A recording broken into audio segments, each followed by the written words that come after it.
தாரங்கபுரம்ங்கிற ஊர்ல பரத்னு ஒருத்தர் இருக்காரு. அவருக்கு ரொம்ப நாட்களா குழந்தைகள் இல்ல. அதனால அந்த தம்பதி கவலைப்பட்டது மட்டும் இல்லாம ஊர் மக்கள் அவங்கள கிண்டல் பண்றது கூட அவங்களுக்கு சாதாரணமா ஆயிடுச்சு. அவங்க பேச்செல்லாம் கேட்டு அந்த தம்பதி ரொம்ப கவலைப்பட்டாங்க. என்னங்க, எதுக்காங்க இந்த ஊர் மக்கள் பேச்சை கேட்டுக்கிட்டு இப்படி எல்லாம் இருக்கிறது? வேற ஊருக்கு போலாங்க. பைத்தியமே, எந்த ஊருக்கு போனாலும் எல்லாரும் இப்படிதான் இருப்பாங்க. அது மட்டும் இல்லாம பிறந்து வளர்ந்த ஊரை விட்டுட்டு சொத்தை விட்டுட்டு எங்க வர சொல்ற? அப்படி பண்ணா முன்னோர்களுக்கு அது நம்ம பண்ற துரோகம். அவங்க சொல்றதுல இப்ப என்ன தப்பு இருக்கு? நமக்கு குழந்தைங்க இல்ல, அந்த விஷயத்த அவங்க சொல்லிக்கிட்டு இருக்காங்க. என்ன, நமக்கு வருத்தமா இருக்கு, அவ்வளவுதான். நாட்கள் எப்பவும் ஒரே மாதிரி இருக்காது. இப்படி தன்னோட மனைவிய சமாதானப்படுத்தினாரு. இந்த மாதிரி இவங்கள கவலைப்படுத்தின அந்த ஊர் மக்கள் கூடவே முரண்டு புடிச்சிட்டு இருந்தாரு. இப்படி கொஞ்ச மாசம் போனதுக்கு அப்புறம் பரத்தோடைய மனைவி கர்ப்பமானாங்க. அது தெரிஞ்சதுல இருந்து பரத்தோடைய ஆனந்தத்துக்கு அளவே இல்ல. ஆனா ஊர் மக்கள் மட்டும், பாக்கியம், உனக்கு விஷயம் தெரியுமா? அந்த பரத்தோட பொண்டாட்டி முழுகாம இருக்காளாமே. இதுல தெரியாம இருக்கிறதுக்கு என்ன இருக்கு? ஆனா புதுசா எனக்கு ஒரு பயம் வந்துருச்சு. என்ன அண்ணே, நீ என்ன சொல்ல வர? இப்படி ரொம்ப நாளா புள்ளைங்க இல்லாதவ அம்மா ஆனா அந்த புள்ளையால ஊருக்கு கெடுதல். தரித்திரம் புடிச்ச புள்ளன்னு சொல்லுவாங்க, அது ஊரையே தாக்கும். இப்படி அவங்க சந்தோஷத்தை தாங்க முடியாத மக்கள் இல்லாதது பொல்லாதது எல்லாம் அவங்க மேல சொன்னாங்க. அவ்வளவுதான், இந்த வதந்தி ஊர் முழுக்க பரவி போச்சு. அதனால அந்த குழந்தை பிறக்கிறது துரதிருஷ்டம்னு ஊர் மக்கள் எல்லாரும் பேச ஆரம்பிச்சுட்டாங்க. இந்த விஷயம் தெரிஞ்சு கவலைப்பட்டுக்கிட்டு இருந்த மனைவிய மறுபடியும் சமாதானப்படுத்தினாரு பரத். கவலைப்படாத, இந்த மனுஷங்களே இப்படிதான், எப்பவும் அடுத்தவனை தான் கஷ்டப்படுத்தி சந்தோஷப்படுவாங்க அப்படின்னு சொன்னாரு. அப்படியே கொஞ்ச நாட்கள் போச்சு. பிறந்த பையன் வளர்ந்தான். இந்த ஊர் மக்கள் அவன் ஒரு துரதிருஷ்டக்காரன்னு சொன்னதுனால அவனோட படிப்பை அவனால முடிக்க முடியல. வேலை செஞ்சு பொழைக்கலான்னு பார்த்தா அவன் அங்க இருக்கிறது துரதிருஷ்டம் சொல்லி வேலையும் கொடுக்கல.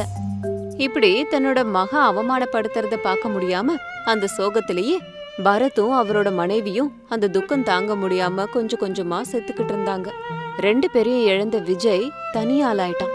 அப்போ ஊர் மக்கள் சொன்னாங்க, இங்க பாருப்பா, உன்ன மாதிரி அதிர்ஷ்டம் இல்லாதவன் இந்த ஊர்ல இருக்க முடியாது.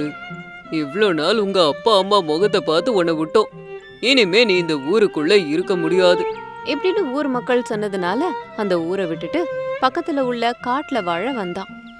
அப்போ விஜய் நினைச்சான், இங்க இருந்தா என்னால யாருக்கும் எந்த பிரச்சனையும் இல்ல, இங்கேயே சந்தோஷமா வாழ்ந்துக்கலாம். ஆனா இங்க என்ன வேலை செய்யறது? இங்க புலி சிங்கம்லாம் தெரிஞ்சா ஒரு வேலை செய்யலாம். இந்த தண்ணி இருக்கே, இதுல மிதக்கிற மாதிரி ஒரு வீட்டை கட்டிக்கிட்டோம்னா எந்த பிரச்சனையும் இருக்காது, எந்த மிருகமும் நம்மள தொந்தரவு பண்ணாது அப்படின்னு நினைச்சு அந்த காட்டுலயே கிடைச்ச மூங்கில கொண்டு வந்து தண்ணி மேல ஒரு வீடு கட்டினான். அந்த காட்டுல கிடைச்ச பழம் காய்கறிகளை சாப்பிட்டுக்கிட்டு இருந்தான். அப்போ விஜய் மனசுக்குள்ள நினைச்சான், இந்த பழம் காயெல்லாம் என் உடம்புக்கு தேவையான சக்தியை தரல. மற்றவங்கள மாதிரி சாப்பிடணும்னா பணம் வேணும். அப்படி பணம் வேணும்னா ஏதாவது வேலையோ வியாபாரமோ செய்யணும். என்ன செய்யறது? இப்படின்னு வாசல்ல உட்காந்துக்கிட்டு தண்ணிய பார்த்துக்கிட்டே யோசிச்சுக்கிட்டு இருந்தான். அதுல மீன்கள் அழகா துள்ளிக்கிட்டு இருந்துச்சுங்க. ஒரு வேலை செய்யலாம். இந்த மீன்களை பிடிச்சிட்டு போய் பக்கத்து ஊர் சந்தையிலயோ இல்ல பக்கத்து ஊருக்கு பக்கத்து ஊர்லயோ வித்தா கொஞ்சம் பணம் கிடைக்கும் அப்படின்னு சொல்லி அந்த மூங்கில் வீட்டுல இருந்தபடியே தூண்டில் போட்டு மீனை பிடிச்சு அதை வித்தான். கொஞ்சம் கொஞ்சமா அவன் கொண்டு போற காட்டு மீன் ரொம்ப ருசியா இருந்ததால மக்கள் கூட நிறைய பணம் கொடுத்து அதை வாங்க ஆரம்பிச்சாங்க.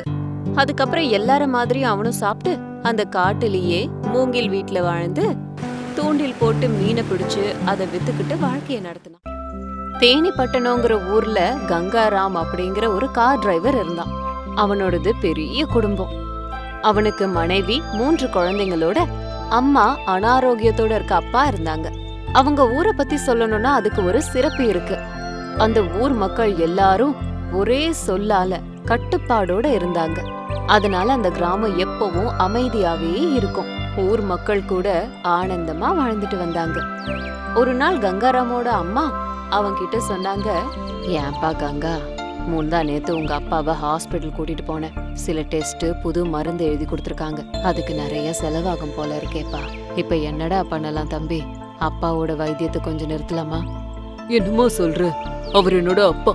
அவர் ஆரோக்கியத்தை பாத்துக்க வேண்டியது என்னோட அவசியம் கிடையாது, கடமை. அதனால நான் ஏதாச்சும் பண்ணி அந்த பணத்தை சம்பாரிச்சு கொண்டு வரேன். அது இல்லடா, ஏற்கனவே நம்மளோடது பெரிய குடும்பம், செலவும் அதிகமா இருக்கு. வீட்ல நீ ஒருத்தன் தான் சம்பாரிச்சிட்டு இருக்க.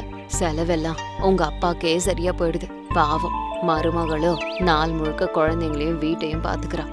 அதனால தான்டா என் கவலை என்னன்னா, குடும்ப பொறுப்பெல்லாம் உன் ஒருத்த மேலேயே இருக்கே அப்படின்னு குடும்ப நிலைமைய பத்தி தன்னோட பையன் கிட்ட பேசி ரொம்ப வருத்தப்பட்டுக்கிட்டு இருந்தாங்க. அத கேட்டு வழக்கம் போல அம்மாவை சமாதானப்படுத்திட்டு வழக்கம் போல அந்த ஊருக்கு பக்கத்துல இருந்த சேட்டுக்கிட்ட வேலைக்கு போனான். வா கங்காராம் வா, நம்ம ஒரு 2 நாள் வெளியூர் போக வேண்டியிருக்கு இந்த வாரமே. ஐயோ, 2 நாளா சேட்டு? வீட்ல நான் இல்லைன்னா எல்லாரும் கஷ்டப்படுவாங்களே. அது எனக்கும் தெரியும்பா.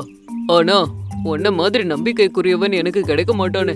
அதான் நீ தான் வரணும். வேணும்னா அந்த 2 நாளுக்கு டபுள் பேமெண்ட் தனியா உனக்கு தரேன். வேண்டான்னு சொல்லாதப்போ அப்படின்னு வற்புறுத்தி ஒத்துக்க வச்சதால கங்காராம் டபுள் பேமெண்ட்டுக்காக ஒத்துக்க வேண்டியதாயிடுச்சு. இப்படியே நாட்கள் போயிட்டு இருந்தது. ஒரு நாள் சேட்டோட பையன் கிட்ட வேண்டான்னு சொல்லியும் கேட்காம கார் எடுத்துட்டு போய் ஒரு ஆளை இடிச்சு ஸ்பாட்லயே ஆக்சிடென்ட் பண்ணிட்டான். தன்னை ஜெயிலுக்கு போக விடாம பாத்துக்கோன்னு அப்பா கிட்ட சொன்னான். அப்பாக்கு வேற வழி இல்ல. அந்த கேஸ்ல இருந்து தன்னோட பையனை விடுவிக்கிறதுக்காக கங்காராம் கிட்ட சொன்னாரு. கங்காராம், இந்த கண்டத்துல இருந்து நீதான் என்னையும் என் புள்ளையையும் காப்பாத்தணும். உனக்கு எவ்வளவு பணம் வேணும்னாலும் தர. ஆனா அந்த ஆக்சிடென்ட் கேஸ என் புள்ளைக்கு பதிலா நீ ஏத்துக்கணும். ப்ளீஸ்பா. என் மானம் போயிடுச்சுன்னா நான் உயிரோடவே இருக்க மாட்டேன். உன் குடும்பத்துக்கு எவ்வளவு பணம் வேணும்னாலும் நான் தரேன் அப்படின்னு அந்த சேட்டு ரொம்ப கெஞ்சி கேட்டுக்கிட்டதுனால கங்காராம் அவர்கிட்ட, ஐயா, உங்க பையன் பண்ண தப்ப என்னால ஏத்துக்க முடியாது. ஆனா எங்க வீட்ல நிலைமை சரியில்லை. எங்க அப்பாவை காப்பாத்தணும். அதுக்கு பணம் தேவை. அதனால ஒத்துக்கிறேன் அப்படின்னு சொல்லி சேட்டோட பையன் போக வேண்டிய இடத்துல கங்காராம் போனான். அதனால அந்த ஊர் கட்டுப்பாடு படி ஒழுக்கம் இல்லாம வாழறவங்க, உயிரை கொன்னவங்க அந்த ஊர்ல இருக்க கூடாதுன்னு சொல்லி ஊர் மக்கள் கங்காராம் குடும்பத்தை ஊரை விட்டே துரத்திட்டாங்க. இடம் இல்லாம நடு ரோட்டுக்கு வந்தாங்க.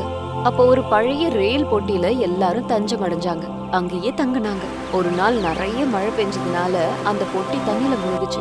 இதயம் கணக்குற அந்த காட்சியை யாரோ போட்டோ எடுத்து பேப்பர்ல போட்டாங்க. அத படிச்ச சேட்டு மனசுக்குள்ள, என் பையன் பண்ண தப்புக்கு பாவம் அந்த ஏழை குடும்பம் கஷ்டப்பட்டுக்கிட்டு இருக்கு. நான் எவ்வளவு பணம் கொடுத்தாலும் என்ன பிரயோஜனம்? அந்த மழை தண்ணியில எல்லாம் போயிடுச்சு. ஆனா ஒண்ணு, தப்பு செஞ்சவங்களை காப்பாத்துனது என்னோட தப்பு. தப்பு செஞ்சா தண்டனை கிடைக்கும்னு அவனுக்கு தெரியணும் அப்படின்னு சொல்லி தன்னோட பையன் தான் தப்பு செஞ்சான்னு சட்டத்துல ஒப்படைச்சு கங்காராம விடுதலை பண்ணாரு சேட்டு. அவன் செஞ்ச தியாகத்துக்கு அவனுக்காக ஒரு வீட்டை கட்டி கொடுத்து அந்த குடும்பம் கஷ்டமில்லாம வாழறதுக்கு பண உதவியையும் செஞ்சு ஒரு சின்ன வியாபாரத்தையும் ஏற்பாடு பண்ணாரு. அதுக்கப்புறமா கங்காராம் குடும்பம் அந்த ஊர்ல சந்தோஷமா வாழ்ந்துச்சு. கங்காராம் தப்பு பண்ணலங்கிற விஷயம் தெரிஞ்சுக்கிட்டு ஊர் மக்கள் அவன்கிட்ட மன்னிப்பு கேட்டாங்க. இந்த விதமா ஒரு டிரைவர் செஞ்ச தியாகம் அந்த டிரைவரோட வாழ்க்கையே மாத்திருச்சு.